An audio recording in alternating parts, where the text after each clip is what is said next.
커피와 발암 성분 관계. 커피는 많은 사람들이 즐겨 마시는 음료이지만 커피 원두를 볶는 과정에서 발암 물질이 생성될 수 있다는 논란이 있습니다.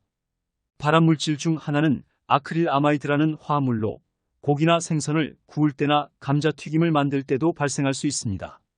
아크릴아마이드는 동물 실험에서 암을 유발했다는 증거가 있지만 인간에게도 동일한 효과가 있는지는 아직 확실하지 않습니다. 커피의 발암 성분에 대한 연구는 여러 나라에서 진행되고 있습니다. 호주의 퀸즐랜드 의학연구소는 30만 명의 건강 데이터를 분석한 결과 커피 섭취와 암 발병 여부는 관계가 없는 것으로 나타났습니다. 미국 캘리포니아 고등법원은 2018년에 스타벅스 등 90여 개 프랜차이즈 업체에 커피에 발암물질 함유 경고문을 붙여라고 판결했습니다. 우리나라는 2020년에 식품의약품안전처가 커피 속 발암물질 권장 규격을 설정했습니다. 커피 속의 발암물질은 0.8ppm 이하로 해야 한다고 규정했습니다. 유럽의 권장치는 0.4ppm입니다. 커피의 발암 성분은 로스팅 방법에 따라 달라질 수 있습니다. 일반적으로 로스팅의 강도가 약할수록 건강에 유익하고 강할수록 건강에 불리하다는 결론에 도달했습니다. 로스팅의 강도에 따라 커피의 색, 맛, 향이 달라지기 때문에 개인의 취향에 따라 선택할 수 있습니다. 약배전 커피는 항산화 물질과 향미 성분이 최대로 추출되고 강배전 커피는 항산화 물질이 대부분 소실되고 발암 물질이 생성됩니다. 여기서 약배는 원두를 적게 볶아서 산미가 강하고 바디감이 약한 커피를 말하고 강배는 원두를 많이 볶아서 쓴맛이 강하고 바디감이 묵직한 커피를 말합니다. 중간 정도로 볶은 커피는 중배라고 합니다. 커피를 마실 때는 이러한 사실을 고려해 보시기 바랍니다. 커피는 발암물질뿐만 아니라 다른 유익한 성분들도 함유하고 있습니다. 커피에는 카페인뿐만 아니라 폴리페놀 화합물 등 다양한 항산화 성분이 들어있는데 이런 물질들이 암 예방에 도움이 될 수 있습니다. 커피는 일부 암의 위험을 낮추는 것으로 알려져 있습니다. 예를 들어 국립암센터-대한간암학회는 커피의 간암 예방 효과를 공식적으로 주지시키고 있습니다. 커피는 또한 심혈관계 질환, 당뇨병, 파킨슨병 등의 예방과 치료에도 도움이 될 수 있습니다. 커피는 발암 성분과 건강 성분을 모두 가지고 있는 음료입니다. 커피의 건강 효과는 커피의 종류, 로스팅 방법, 마시는 양, 마시는 시간 등에 따라 달라질 수 있습니다. 커피를 마시는 것이 좋은지 나쁜지는 일반화할 수 없습니다. 커피를 적절하게 마시면 건강에 도움이 될 수 있지만 과다하게 마시면 건강에 해로울 수 있습니다. 커피를 마시는 것은 개인의 선택이지만 커피의 장단점을 잘 알고 마시는 것이 중요합니다. 본인은 지난 20년 동안 대학에서 프로젝트를 많이 하는 정신노동에 집중하면서 커피를 하루 평균 34잔 정도를 마시고 있는 커피 선호가입니다. 식사는 2002년부터 하루 한 끼, 오후 3시쯤 살기 위해 간단하게 먹는 편입니다. 왜냐하면 글을 써야 하는데 식후 나른해지는 것이 너무 싫어서 3끼에서 2끼로 줄다가 어느샌가 한 끼로 굳어진 것이 현재까지 지속되고 있습니다. 1일 1식하면서 장점은 딱 하나로 머리가 맑아서 좋습니다. 건강검진은 정기적으로 받고 있는데 특별한 소견은 없습니다. 다시 커피 이야기로 돌아가면 본인 또한 커피 선호가이지만 한국은 세계에서 3위로 소비율을 기록한 통계 자료도 나와 있습니다.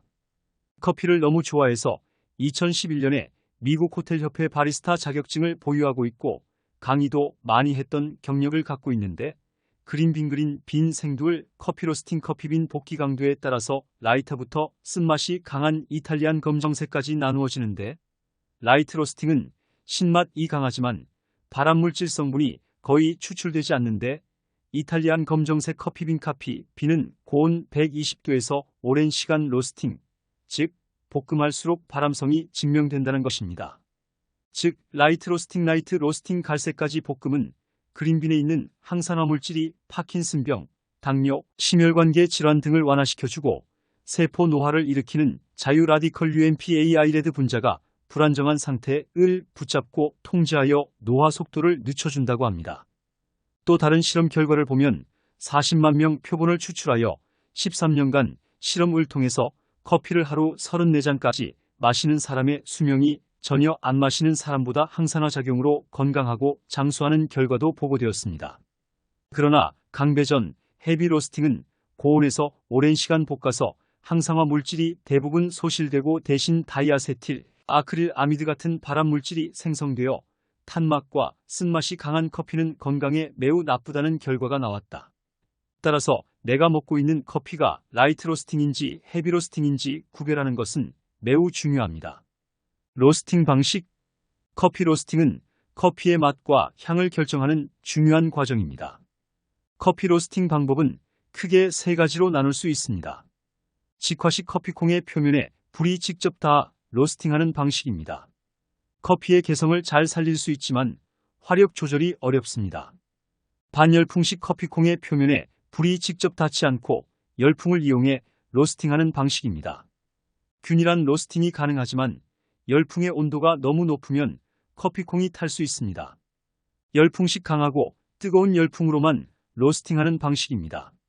로스팅 시간이 짧고 균일하게 로스팅할 수 있지만 커피의 풍미가 다소 떨어질 수 있습니다. 커피 로스팅 과정은 건조 단계, 로스팅 단계, 냉각 단계로 구분할 수 있습니다. 건조 단계에서는 커피콩의 수분을 증발시키고 로스팅 단계에서는 커피콩의 색과 향을 변화시키며 냉각 단계에서는 커피콩의 온도를 낮추고 껍질을 제거합니다. 로스팅 단계에서는 1차 크랙과 2차 크랙이라는 두 번의 파핑 현상이 일어나는데 이는 커피콩이 열에 의해 팽창하고 터지는 것을 말합니다.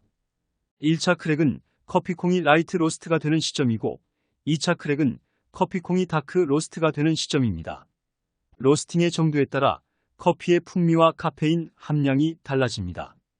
또한 커피 로스팅을 하기 위해서는 로스팅 머신, 생두, 로스팅 기술이 필요합니다. 로스팅 머신은 원하는 방식과 용량에 맞게 선택할 수 있습니다. 생두는 원산지, 품종, 가공 방식, 수분 함량 등에 따라 다양한 특성을 가지고 있으므로 로스팅 전에 잘 확인하고 선택해야 합니다. 로스팅 기술은 로스팅 머신의 성능과 생두의 특성을 이해하고 로스팅 과정에서의 온도, 화력, 시간, 공기 흐름 등을 적절히 조절하는 능력입니다. 로스팅 기술은 반복적인 연습과 기록을 통해 향상시킬 수 있습니다. 8단계 로스팅이란 커피 원두를 다양한 색상과 맛으로 변화시키는 과정입니다. 로스팅, 즉 볶기의 온도와 시간에 따라 원두의 산미, 단맛, 쓴맛, 향미 등이 달라집니다. 국내에서는 보편적으로 다음과 같은 8단계로 로스팅을 구분합니다. 라이트 로스팅, 로스팅 온도는 165, 원두 색상은 황색, 감미로운 향기와 강한 신맛이 특징입니다. 테스트용으로 주로 사용됩니다. 시나몬 로스팅, 로스팅 온도는 195, 원두 색상은 황갈색, 산미가 활성화되고 신맛이 매우 강합니다. 신맛을 좋아하는 일부 사람들이 선호합니다. 미디엄 로스팅 온도는 205, 원두 색상은 단갈색, 신맛과 쓴맛이 균형 잡힌 아메리칸 스타일의 커피입니다. 식사 중에 입가심으로 마시기 좋습니다. 하이 로스팅 온도는 210, 원두 색상은 갈색, 산미가 억제되고 단맛이 증가합니다. 부드럽고 균형 잡힌 맛을 느낄 수 있습니다. 핸드드립용으로 많이 사용됩니다. 시티 로스팅 온도는 219, 원두 색상은 진갈색, 신맛과 단맛의 변화가 크고 산미가 남아 있습니다. 맛과 향이 표준적이며 로스팅의 표준으로 많이 취하는 단계입니다. 풀시티 로스팅 온도는 225, 원두 색상은 암갈색, 신맛은 거의 없어지고 쓴맛과 진한 맛이 살아납니다. 커피 고유의 맛이 강조되며 아이스커피나 에스프레소에 적합합니다. 유러피안 스타일의 커피입니다. 프렌치 로스팅 온도는 240, 원두 색상은 검은 흑갈색, 쓴맛과 진한 맛이 극대화되고 원두 표면에 기름기가 돌기 시작합니다. 깊고 중후한 뒷맛이 강조되며 우리나라 사람들이 좋아하는 단계입니다. 이탈리안 로스팅 온도는 245, 원두 색상은 검은색, 쓴맛과 진한 맛이 정점에 달하고 타는 냄새가 납니다. 자극적인 쓴맛이 특징이며 이탈리아 본토에서도 거의 사용하지 않는 단계입니다. 이상이 8단계 로스팅에 대한 설명이었는데 커피는 기호식품이므로 자신의 입맛에 맞는 로스팅 단계를 찾아서 즐기시기 바랍니다. 한편 한국의 커피 시장은 세계에서 가장 큰 커피 소비국 중 하나로 2022년 기준으로 1인당 연간 커피 소비량은 26.2잔으로 전 세계 평균의 거의 2배입니다. 한국의 커피 산업은 1990년대부터 급성장하기 시작하여 현재는 세계에서 가장 큰 커피 시장 중 하나로 자리 잡았습니다. 2022년 한국 커피 산업의 규모는 약 8조 6천억 원의 매출액을 기록했습니다. 커피 시장의 세부적인 구성을 살펴보면 2021년 기준으로 볶은 커피, 인스턴트 커피, 조제 커피, 액상 커피로 나눌 수 있습니다. 이 중 볶은 커피의 시장 규모가 가장 크며 3조 1,168억 원으로 커피 시장의 35.3%를 차지합니다. 볶은 커피의 시장 규모는 코로나19로 인한 홈카페 유행, 고급화되는 소비자의 커피 취향, 원두 및 부재료, 물류 등의 비용 상승 등의 영향을 받아 2021년에는 전년 대비 50.3% 증가했습니다. 3. 커피 전문점 시장도 커피 시장의 중요한 부분입니다. 시장 조사기관 유로모니터는 2021년 기준 국내 커피 전문점 시장 규모는 약 5조 7천억 원으로 2018년보다 18.75% 증가했다고 밝혔습니다. 4. 커피 전문점 시장에서는 스타벅스, 투썸플레이스, 이디야 커피, 메가커피, 커피빈 등의 브랜드가 주요한 역할을 하고 있습니다. 아시다시피 스타벅스 같은 유명 커피숍에 발암물질 경고 표시를 의무화한 것도 이 때문입니다. 제일 속 편한 것은 라이트 로스팅된 커피빈 사다가 내가 갈아서 만들어 먹는 것이 제일 속 편합니다. 직접 해보면 빈 분쇄기 싸니깐 구매해서 커피가루 만들어서 끓인 물에 담가서 뽑아내는 방식은 간단하다. 금속 거름망 또는 종이 필터를 사용해서 드립커피 핸드드립은 누구나 쉽게 할 수 있습니다. 현재 커피는 많은 사람들의 일상의 필수적인 음료로 자리 잡았으며 다양한 취향과 트렌드에 따라 매우 빠르게 변화하고 성장하고 있습니다. 아직도 세계 3위의 소비량을 자랑하는 한국의 커피 시장 속에서 이러한 실험은 계속 진행 중이지만 커피와 물 마시기를 좋아하는 한 사람으로서 반가운 소식이 아닐 수 없습니다. 커피 시장의 세부적인 구성을 살펴보면 2021년 기준으로 볶은 커피, 인스턴트 커피, 조제 커피, 액상 커피로 나눌 수 있습니다. 이 중 볶은 커피의 시장 규모가 가장 크며 3조 1,168억 원으로 커피 시장의 35.3%를 차지합니다. 볶은 커피의 시장 규모는 코로나19로 인한 홈카페 유행, 고급화되는 소비자의 커피 취향, 원두 및 부재료, 물류 등의 비용 상승 등의 영향을 받아 2021년에는 전년 대비 50.3% 증가했습니다. 3. 커피 전문점 시장도 커피 시장의 중요한 부분입니다. 시장 조사기관 유로모니터는 2021년 기준 국내 커피 전문점 시장 규모는 약 5조 7천억 원으로 2018년보다 18.75% 증가했다고 밝혔습니다. 4. 커피 전문점 시장에서는 스타벅스, 투썸플레이스, 이디야 커피, 메가커피, 커피빈 등의 브랜드가 주요한 역할을 하고 있습니다. 아시다시피 스타벅스 같은 유명 커피숍에 발암물질 경고 표시를 의무화한 것도 이 때문입니다. 제일 속 편한 것은 라이트 로스팅된 커피빈 사다가 내가 갈아서 만들어 먹는 것이 제일 속 편합니다. 직접 해보면 빈 분쇄기 싸니깐 구매해서 커피가루 만들어서 끓인 물에 담가서 뽑아내는 방식은 간단하다.